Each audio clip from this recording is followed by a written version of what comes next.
Olá, meus amigos, lição número 13, a parte de terça-feira, falando sobre o crisol que Jesus passou, e a parte de terça-feira é a agonia no Getsemane. Um crisol, assim, que ele praticamente quase não suportou.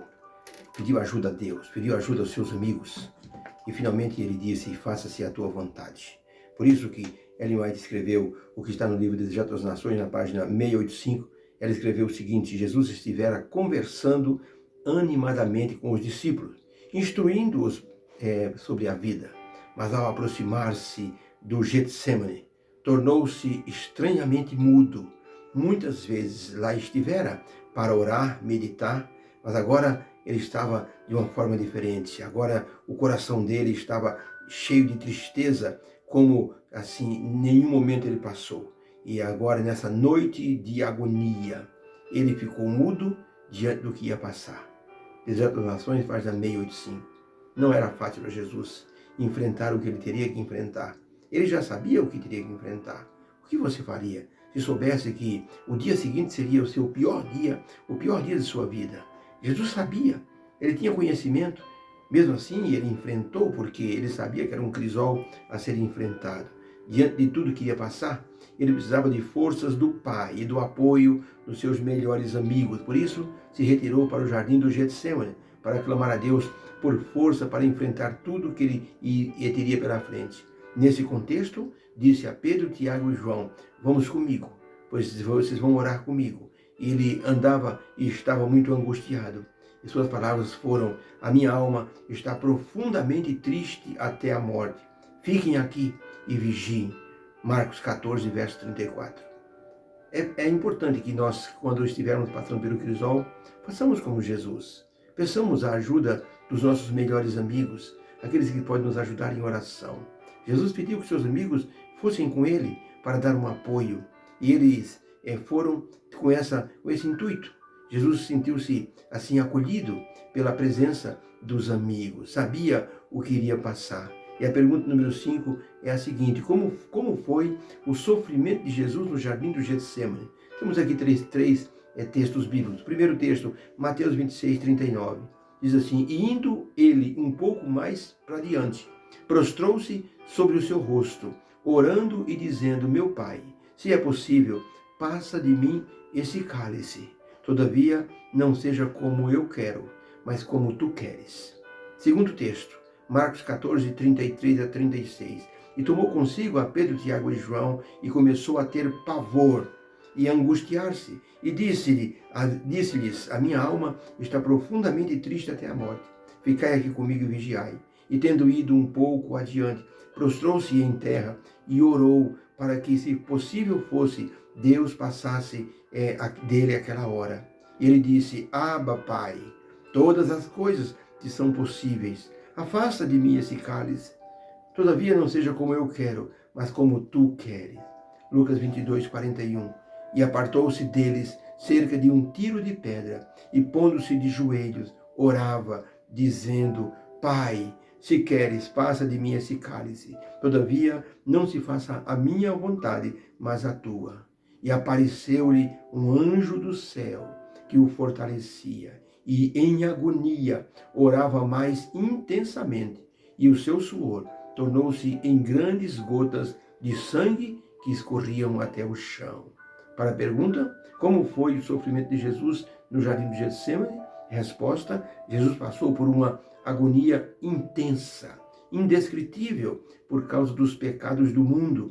Seu suor tornou-se em sangue que escorria até o chão. Foi muito sofrimento e dor. Ele se afastou distância de uns 30 metros, a distância de um tiro de pedra. E nessa distância derramou a alma perante o Pai Celestial, enquanto os discípulos dormiam. Podemos dizer que entre nós e Jesus pode haver, de certa forma, uma distância espiritual, por causa da nossa incredulidade sobre a salvação, por causa da nossa dúvida sobre nossa missão e também por causa da falta de preparo para a segunda vinda. Isso tudo, essas dúvidas, essa incredulidade nos afasta do Senhor Jesus Cristo. Os discípulos estavam um pouquinho longe, mas um anjo do céu veio confortá-lo. Então, quando nem os amigos conseguirem nos ajudar em nossos crisóis, um anjo do céu é destacado para vir nos ajudar. O sofrimento de Jesus no Getsemane deve nos aproximar dele com gratidão pela salvação que ele conquistou para todos nós. Porque ali, no Getsemane, ele travou a sua maior luta, a luta de um Deus em forma humana, para salvar os seres caídos de todas as épocas. Ali Jesus assumia a culpa dos pecados da raça caída e se via na condição de separado do Pai.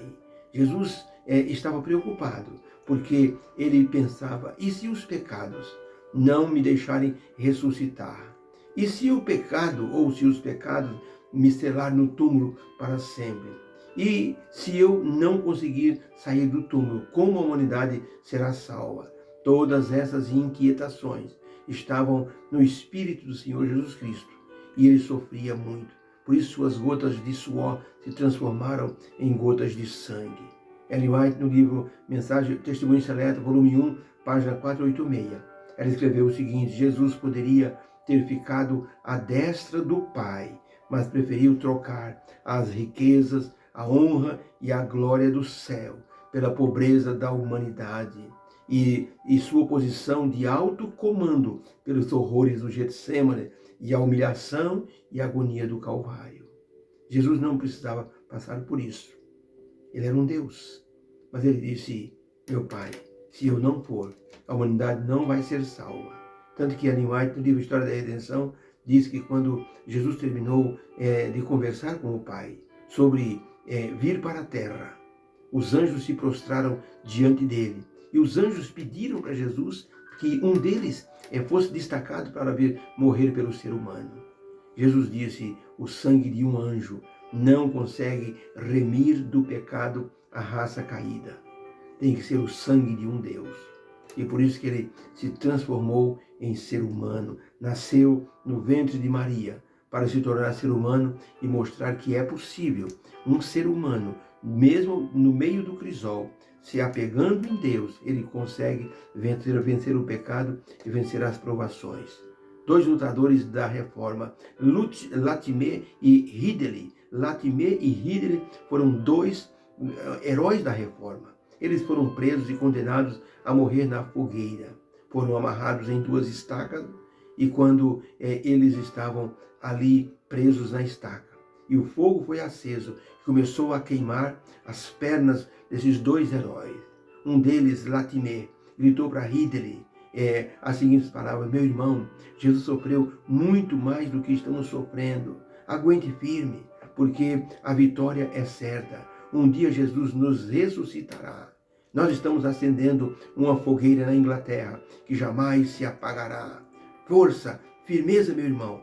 Vamos honrar o nome do Senhor Jesus. E eles começaram a cantar hinos até que a voz dos dois foi silenciada pela chama.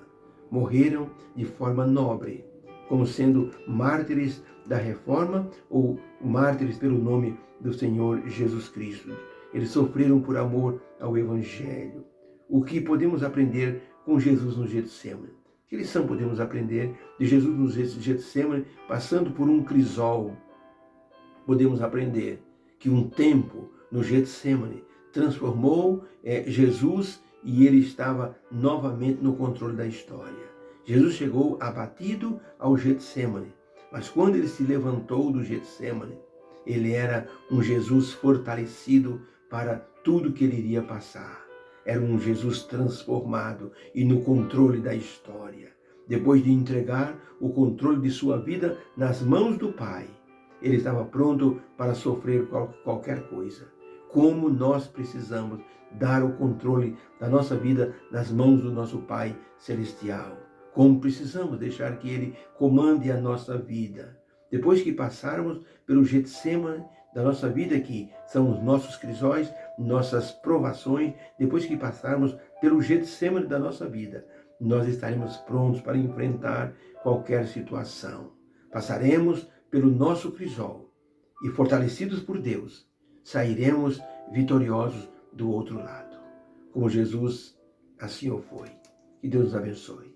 Que essa lição se torne uma lição motivadora da nossa fé cristã. E se o sofrimento estiver batendo a porta da nossa vida, peçamos força a Deus. Peçamos que Ele retire, passe esse cálice de nossa vida. Mas se não for possível, faça como Jesus. Diga, faça-se a tua vontade. Obrigado, Senhor, por essa lição, por esse momento de meditação. Obrigado porque podemos dizer, Senhor Deus, faça-se a tua vontade.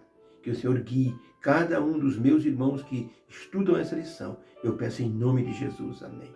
Fica com Deus. Um beijo no coração.